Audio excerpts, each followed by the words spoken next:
Kisah unik sahabat Nabi bernama Syaban. Sahabat Syaban namanya tidaklah menonjol layaknya para sahabat lainnya, seperti Abu Bakar, Umar bin Khattab, Utsman bin Affan, Ali bin Abi Thalib, Anas bin Malik, dan Abu Hurairah. Sahabat Syaban memiliki kebiasaan unik yang selalu beliau jalani sepanjang hidupnya. Kebiasaan itu adalah beliau selalu hadir di dalam masjid sebelum sholat fardu berjamaah dimulai. Syaban selalu duduk di sudut masjid sambil beriktikaf. Alasan ia memilih sudut ruang masjid bukanlah supaya mudah untuk tidur sambil senderan, tetapi agar tidak mengganggu jamaah lain yang ingin beribadah.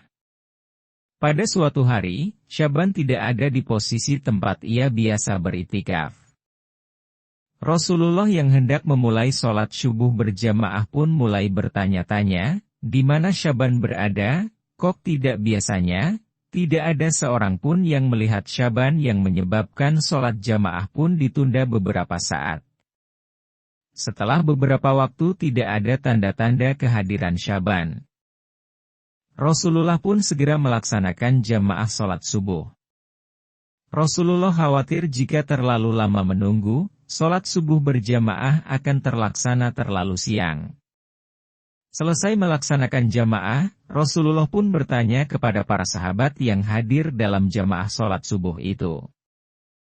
Ada yang tahu di mana rumah Syaban? Salah seorang sahabat mengetahui di mana persisnya letak rumah sahabat Syaban. Khawatir terjadi sesuatu terhadap Syaban, Rasulullah meminta agar diantarkan ke tempat kediaman Syaban. Dengan segera rombongan Rasulullah bersama para sahabat pergi untuk datang ke rumah Syaban. Perjalanan ditempuh amat panjang, hingga jarak antara masjid menuju lokasi kira-kira ditempuh mulai setelah sholat subuh sampai waktu afdol untuk melaksanakan sholat duha. Sesampainya di depan rumah, Rasulullah pun mengucap salam sambil mengetuk pintu. Kemudian, keluarlah seorang wanita sambil membalas salam serta membukakan pintu. Rasulullah bertanya, benarkah ini rumah Syaban? Wanita itu menjawab, iya, saya istrinya. Rasulullah kembali bertanya, bisakah kami bertemu dengan Syaban? Tadi pagi beliau tidak hadir waktu jamaah sholat subuh bersama kami. Mendengar pertanyaan Rasulullah, wanita itu langsung sedih dan menjawab sambil meneteskan air mata di pipinya. Mohon maaf ya Rasulullah. Beliau sudah meninggal pagi tadi. Tepat sebelum adzan subuh. Innalillahi wa inna ilaihi rajiun. Saud Rasulullah. Beberapa saat kemudian, wanita itu bertanya kepada Rasulullah Shallallahu Alaihi Wasallam. Ya Rasulullah, ada sesuatu yang ingin saya tanyakan kepada engkau. Rasulullah pun menjawab, silakan, apa yang hendak ingin kau tanyakan? Wanita itu berkata, tadi sebelum ia meninggal, ia berteriak 3 kali dengan kalimat yang berbeda. Rasulullah pun kembali bertanya, apa saja kalimat yang diucapkannya? Dalam masing-masing teriakan ia berkata, aduh, mengapa tidak lebih jauh? Aduh, mengapa tidak yang baru? Aduh, mengapa tidak semuanya? Rasulullah menjawab dengan melantunkan ayat suci Al-Quran Surat Qaf ayat 22 yang artinya, sungguh, kamu dahulu benar-benar lalai tentang peristiwa ini, maka kami singkapkan penutup matamu. Sehingga penglihatanmu pada hari ini sangat tajam. Rasulullah Shallallahu Alaihi Wasallam kemudian memberikan penjelasan dengan amat rinci.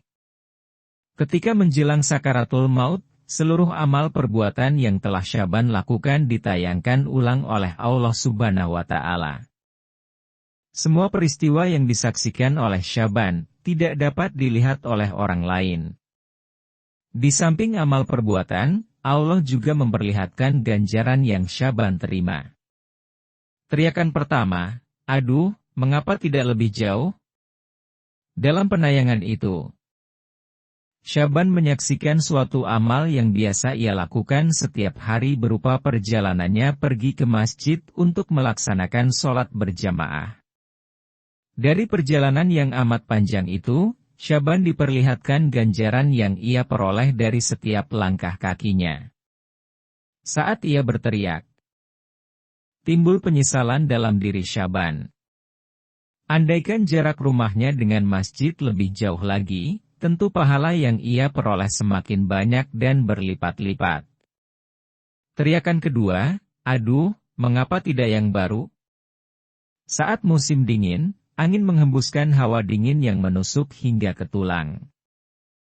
Syaban yang hendak pergi ke masjid pun kembali ke dalam rumah dan mengambil baju untuk outer. Syaban sengaja mengenakan baju yang baru di dalam sedangkan baju yang jelek di luar.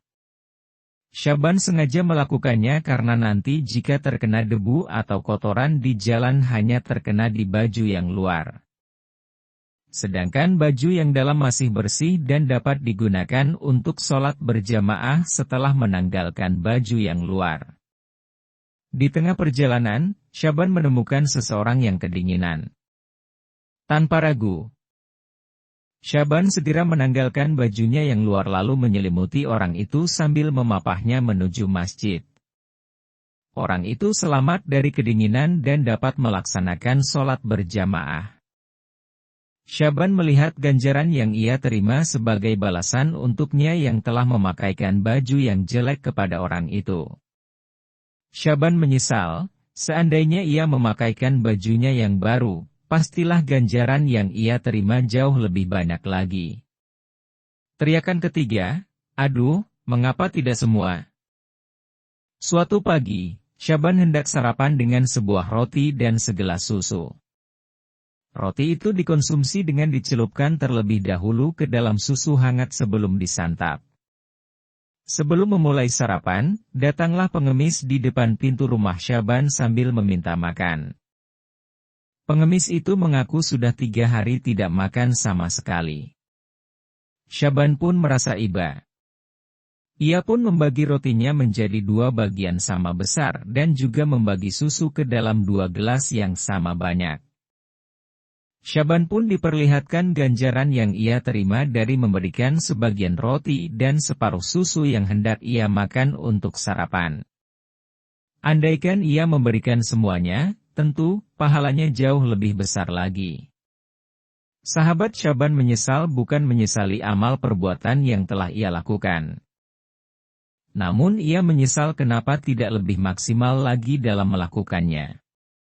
Seandainya ia melakukan dan memberikannya secara maksimal, tentunya pahala yang ia terima juga lebih maksimal dan berlipat ganda. Subhanallah, itulah kelebihan sahabat Nabi. Jika sahabat Syaban menyesali amal kebaikannya yang dianggapnya masih kurang maksimal, padahal menurut ukuran kita, tentu sudah maksimal.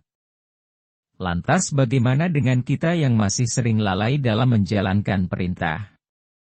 Semoga kisah ini bisa menjadi inspirasi buat kita semua. Amin.